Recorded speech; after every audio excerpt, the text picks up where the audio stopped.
Good morning dear student. MGM high secondary school में आपका स्वागत है।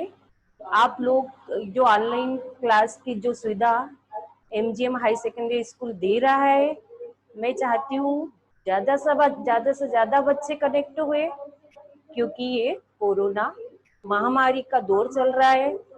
घर में आपको सेफ रहना है, स्वस्थ रहना है, तो उसके लिए आपको टाइम पास भी होए और पढ़ाई भी आपकी होए, क्योंकि पढ़ाई से वंचित हो जाओगे तो आपका ये साल पूरा खराब हो जाएगा। तो इसकी वजह से हमें ये साल को भी बचाना है और इस महामारी से भी अपने आप को बचाना है। हमारी स्कूल को हमें दिल से, उनके जो संस्था वाले उनको दिल से धन्यवाद देना चाहिए कि हमें ये ऑनलाइन क्लास की सुविधा दे रहे हैं। चलिए बच्चे, आज मैं संस्कृत टीचर आपकी वर्षा बुटे मैडम आपको संस्कृत में ग्रामर पढ़ाऊंगी। प्रकरण यानी हमारे टॉपिक, जिस प्रकार हम इंग्लिश में टॉपिक बोलते हैं उसी प्रकार हिंदी में इसको प्रकरण बोलते हैं। हम प्रकरण में क्या पढ़ेंगे? वर्णमाला। वर्णमाला हिंदी में आप पढ़ चुके हैं। संस्कृत सब्जेक्ट आपके लिए इजी है नहीं है, क्योंकि ये नया सब्जेक्ट है, पर इसे यदि समझ लेंगे अच्छी तरह से तो आपके लिए बहुत इजी होगा, है ना। संस्कृत हमारी प्राचीनतम भाषा है। इसे देवलिपि भाषा या देवनागरिक भाषा भी कह सकते हैं, है ना। और संस्कृत हमारे धर्मों की जो धार्मिक किताबें हैं उस किताबों का हमारे स्तुति है, या गणेश चालीसा है, दुर्गा चालीसा है, ये सब संस्कृत में लिखी है। जब हमें उच्चारण ही नहीं आएगा तो हम उसे कैसे पढ़ेंगे? हमारे धर्म की किताब को हम कैसे पढ़ेंगे? तो ये आपको फिर बाद में दिक्कत आएगी। इसलिए 6th क्लास से ही संस्कृत स्टार्ट होती है। चलिए ध्यान दीजिए, वर्णमाला कितने प्रकार की होती है? वर्णमाला हमारी हिंदी में 2 प्रकार है, संस्कृत में 3 है। पहली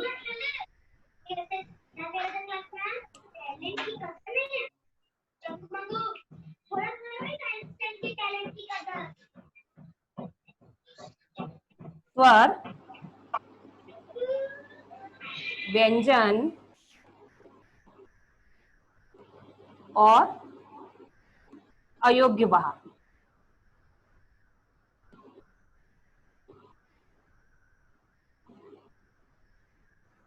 हिंदी में क्या है? 2 ही है, स्वर और व्यंजन। संस्कृत में 3 है। स्वर कितने हैं संस्कृत में? 13 यानी 13। और व्यंजन कितने हैं? 33, है ना, 33। कुल टोटल इनका क्या हुआ? 46, है ना। हमारे वर्णमाला में स्वर और व्यंजन मिला के 46 है। और 2 क्या हुआ? हमारे अयोग्यवा, है ना। 2 हमारे अयोग्यवा, यानी स्वर की संख्या कितनी है? 13, व्यंजन की कितनी है? 33, और अयोग्यवा की कितनी है? 2। चलिए अब हम स्वर के बारे में जानेंगे।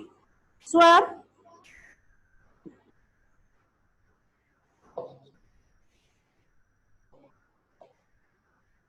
दो वर्णों के उच्चारण से स्वर बनता है। इन्हें 2 वर्णों के उच्चारण से हमारे स्वर का स्वर बनता है। जैसे स्वर अ, आ, ई, उ, ऊ, री,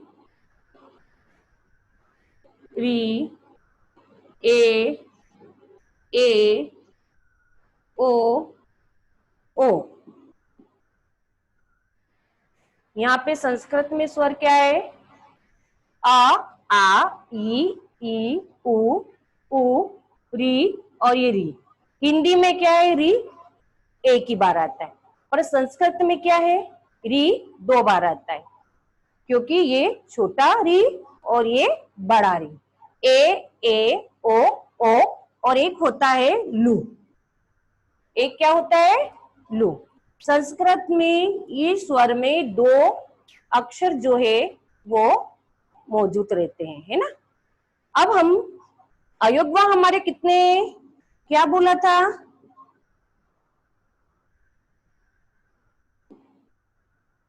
2 है। कौन कौन से? अम और आह। यहाँ पे हम संस्कृत में इसे अम नहीं लिखते, ये जो है अनुस्वर, ये अनुस्वर है। इस अनुस्वर को म का उच्चारण करते हैं, अनुस्वर को म का उच्चारण करते हैं। और जो अह है इसको ह पढ़ते हैं, और व्याकरण में इसको विसर्ग भी लगाते हैं।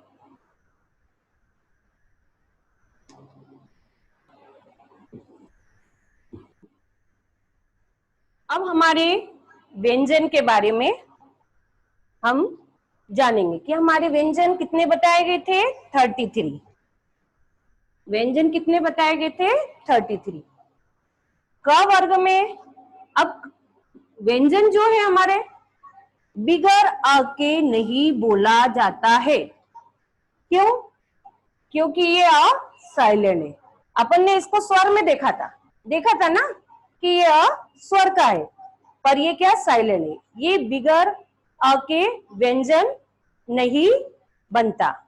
क भी बोलेंगे तो उसमें अ रहता ही है। वर्णमाला अलग करेंगे तो ये होएगा, वर्ण विच्छेद करेंगे तो का, और बनने के बाद जो शब्द बनता है या अक्षर बनता है उसे क कहते हैं।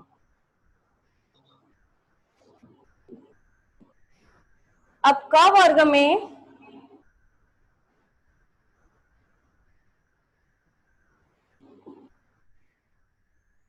में कौन कौन से व्यंजन आएंगे? क, ख, ग, घ और अणा, है ना। अब इसे अपन कैसे पहचानेंगे कि ये व्यंजन है? क्योंकि व्यंजन को लिखने के लिए संस्कृत में हलंत लगाया जाता है, और इसी हलंत से पहचाना जाता है ये व्यंजन है। हर अक्षर के नीचे हमें हलन लगाना पड़ता है। ये क वर्ग का हो गया। ऐसे ही ख का हो गया,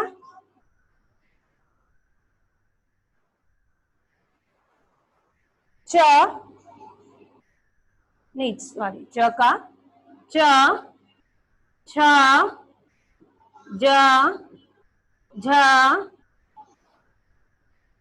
अणा, है ना। इनमें भी व्यंजन हल लग गया। अब है हमारा ट,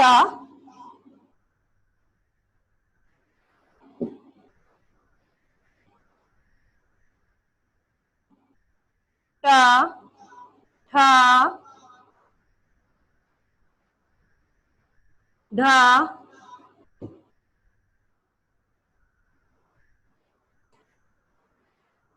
और ड और अणा। इनमें भी व्यंजन यानी हल, इन व्यंजन के नीचे हल लग गया। अब त की लाइन, त, थ, द, ध, न।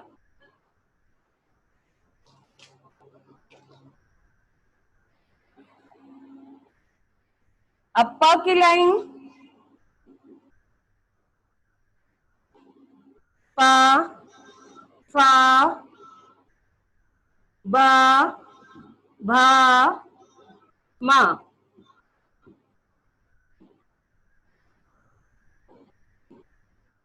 ये हमारे क्या है? व्यंजन है। अभी 2 और बचे हैं जिन्हें हम अंतःस्थल या उष्म कहते हैं। ये कितने हो गए? क के वर्ग में अपन ये 5 अक्षर हो गए। 1 2 3 4 5। बेटा चिराग बोलिए बेटा, समझ में आ रहा है? चिराग, पीहू, आपको कोई डाउट है क्या?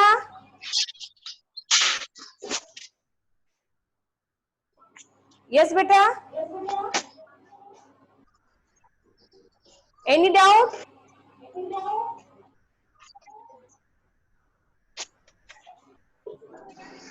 पीहू बेटा, आपको कोई डाउट है क्या इसमें? ठीक है, ओके। अब अंतःस्थल, ये हमारे क्या है? व्यंजन है ना। ये 5 है। क वर्ग में 5, च में 5, ट में 5, त में 5 और प में भी 5 है। एक अंतःस्थल होता है, वो भी व्यंजन का ही होता है, पर उसमें कितने अंक होते हैं? अंक की दृष्टि से वो 4 होते हैं। अंतःस्थल इस तरह, ये कौन कौन से हैं? य, रा, ला और व। ये हमारे क्या है? अंतःस्थल। इसमें भी हल लगा हुआ है। ये हल से ही ये व्यंजन की पहचान होती है। अब है हमारा ऊष्म।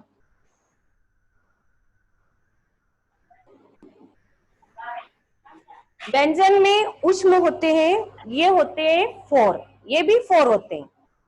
एक श, श, स, हाँ। अब इनमें ये यहाँ पे कंफ्यूज हो जाते बच्चे कि ये श, ये स और श क्यों? पीहू, पीहू बताइए बेटा, ये उच्चारण में दिक्कत आती है ना? जब मैडम डिक्टेट करती है तो आपको ये समझ में नहीं आता है कि हम कौन सा स लिखे। हाँ बोलो बेटा।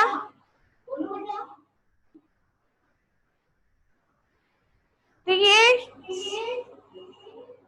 हाँ हाँ,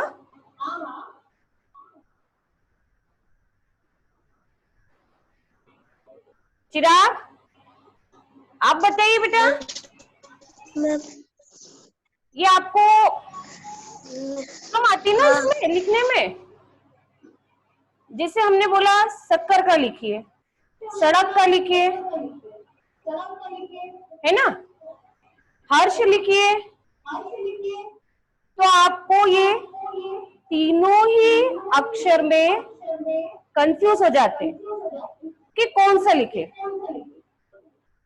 चल, ये है हमारे, एक दंत से स्टार्ट होता है और एक हमारे काय से होता है?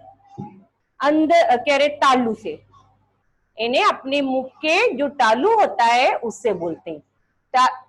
श हमारा ऊपर के तालू से होता है और स हमारा नीचे दंत से होता है। और ये श है, यह हमारे कंठ से, यानी हमारे जो अंदर का जबड़ा है, इससे श शब्द निकलता है। चलिए, वर्णमाला का आपका पूर्ण हुआ। अब हम वचन के बारे में संस्कृत में जानेंगे।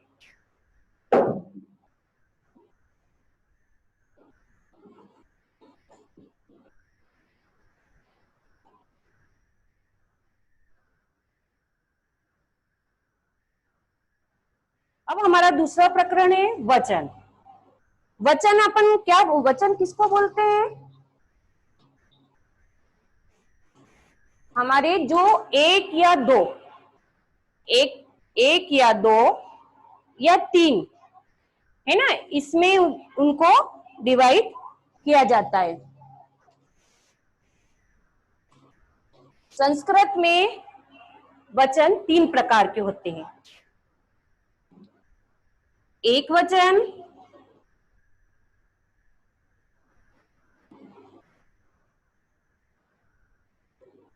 द्विवचन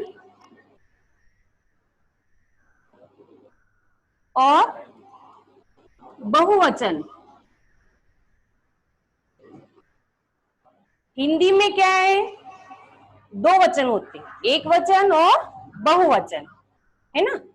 संस्कृत में क्या है, तीन वचन, एक वचन, द्विवचन, बहुवचन। एक वचन की परिभाषा,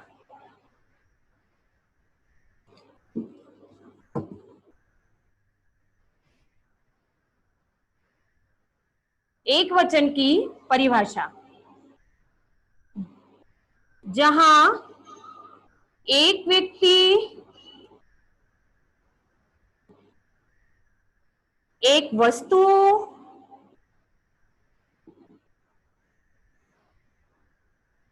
एक स्थान का बोध होता है। बोध मतलब ज्ञान, हमें इस चीज का ज्ञान होता है कि यहाँ पर एक व्यक्ति है, एक स्थान है और एक वस्तु है, तो वह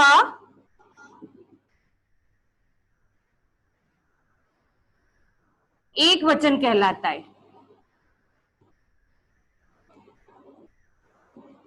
कहलाता है। ओके, इसका उदाहरण है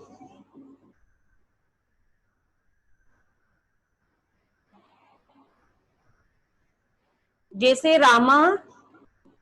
मैंने आपको पहले भी बताया था कि संस्कृत को विसर्ग यानी म या ह से लिखते है ना। जब कभी एक के बारे में पूछेंगे तो रामम हो जाएगा या फिर रामा हो जाएगा। फिर है बालक,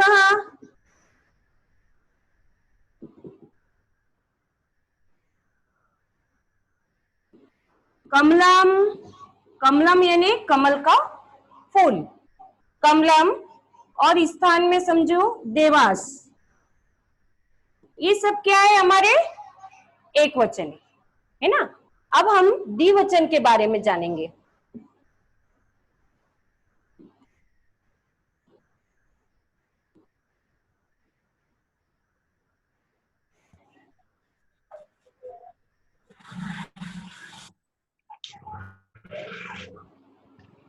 द्विवचन, द्विवचन भी वैसा ही होता है, पर इसमें दो संख्या या दो अंक जहां होते हैं वो द्विवचन में आते हैं। जहां ये परिभाषा है, जहां दो व्यक्ति,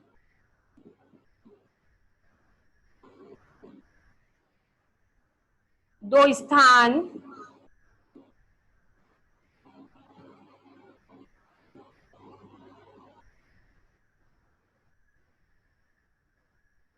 आदि का ज्ञान होता है,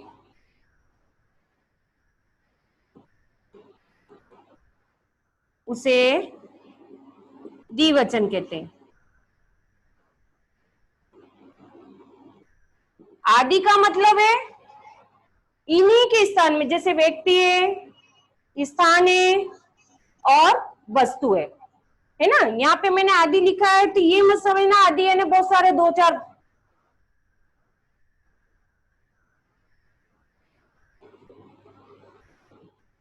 वस्तु है ना। आप कैसे पहचानेंगे कि ये दो है ना। तो यहाँ जैसे एक गमला बनाया है मैंने, ये गमला बनाया, तो ये क्या है, हमारा एक वचन में आ गया है ना। ये एक गमला है, क्या है इसका, ये अपन को संख्या में क्या दिख रहा है, ये वन, तो वन है इसलिए ये एक वचन। यदि हमने दो कर दिया, ये वन हो गया, ये टू हो गया है ना, ये वन मिला के टू, तो इसकी गिनती कितनी हो गई, टू, यानी दो गमले हैं। तो दो गमले होने के कारण ये द्विवचन में जाता है, तो ये द्विवचन है। अब हमारा बेटा समझ में आ रहा है? पीहू, चिराग, ज्यादा से ज्यादा बच्चे कनेक्ट होने की कोशिश करिए। आपके लिए ये नया सब्जेक्ट है संस्कृत, प्रॉब्लम आएगी। चलिए अब हम तीसरा वचन जानेंगे।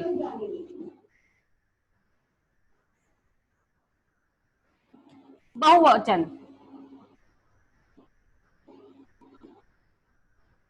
बहुवचन आपको आसानी से समझ में आ जाएगा, क्योंकि हिंदी में अपन समझ चुके हैं। दो से अधिक, 3, 4, 5, अत्यधिक बहुत सारे, तो वो सब काय में आते हैं? बहुवचन में आते हैं। जहां दो से अधिक व्यक्ति, स्थान, वस्तु का बोध हो, वहां बहुवचन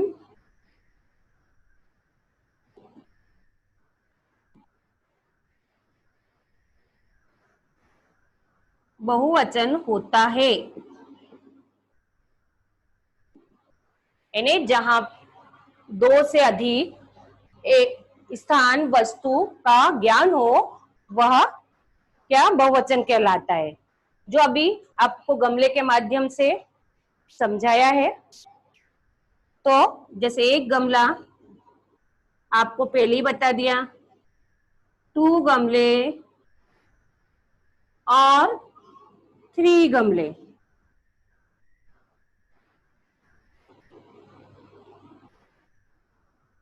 है ना, यहाँ पे 1, 2, 3 है ना, इन सब का जोड़ अपन 1, 1 करेंगे तो ये 3 में हो जाता।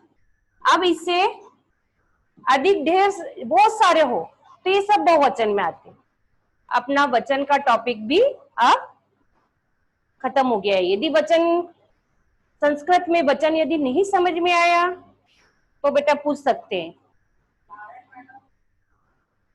उदाहरण में आपको ये दो दिख रहे हैं, ये 2 वस्तुएं आगे समझ में, ये एक पेन और एक डस्टर है ना, ये 2 गए तो ये द्विवचन में चला गया। उसके अलावा ये एक और पेन ले लिया तो ये क्या हो गया हमारे बहुवचन में। यदि हमने एक सिंगल पेन लिया तो ये हमारे काय में चले गए? एक वचन में। आगे समझ में?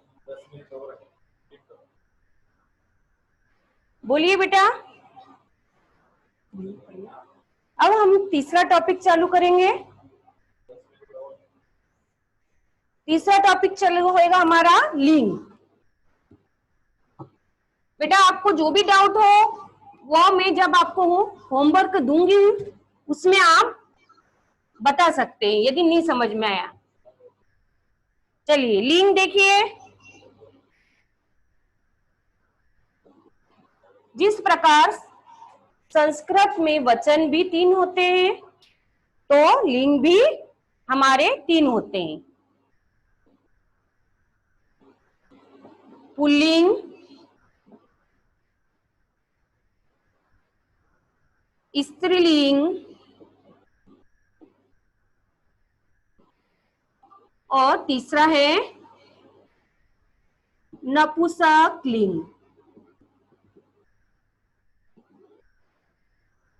नपुंसकलिंग यानी ये पहला पुल्लिंग, सेकंड स्त्रीलिंग और थर्ड नपुंसकलिंग। पुल्लिंग में जहां पर पुरुष जाति का बोध हो, यानी पुरुष जाति का बोध हो, वहां पर उसे पुल्लिंग कहते हैं। और स्त्रीलिंग में जहां पर स्त्रीलिंग का बोध हो, यानी हमें स्त्रीलिंग का ज्ञान हो, तो वो स्त्रीलिंग में। और नपुंसकलिंग में न तो पुरुष लिंग और न स्त्रीलिंग, दोनों से विपरीत हो वो नपुंसकलिंग में। जैसे ये पेन, अब इस पेन को मैं ये बोल तो सकता नहीं है, इसको यदि फेंकूंगी तो इसको दर्द भी नहीं होगा, तो ये क्या होगा नपुंसकलिंग में, है ना। तो ये हमारा जो पेन है ना, इसको मैंने ये रख दिया यहाँ पर, ये यहाँ रख दिया नीचे, तो क्या हुआ, ये एक स्थान से दूसरे स्थान इसको पटक दिया, इसे कोई तकलीफ नहीं हुई, ये इधर से इधर फेंक दिया, तो ये नपुंसकलिंग में जाएगा। ऐसे जो भी वस्तु है। अब हमारी पुल्लिंग के शब्द कौन कौन से होंगे? रामः, बालकः आदि। स्त्री में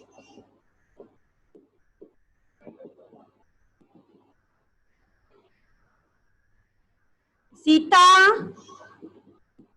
आदि। नपुंसकलिंग में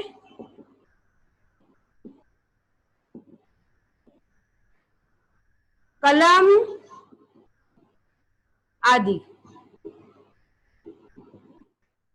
बेटा मैं आपको अपनी पीडीएफ फाइल वो उसमें ग्रुप में डाल दूंगी, आप है ना उसे अपने क्वेश्चन के जो आंसर है वो उसे इसके से आपकी 1 पेज कॉपी में बना लेना। ओके बाय बेटा।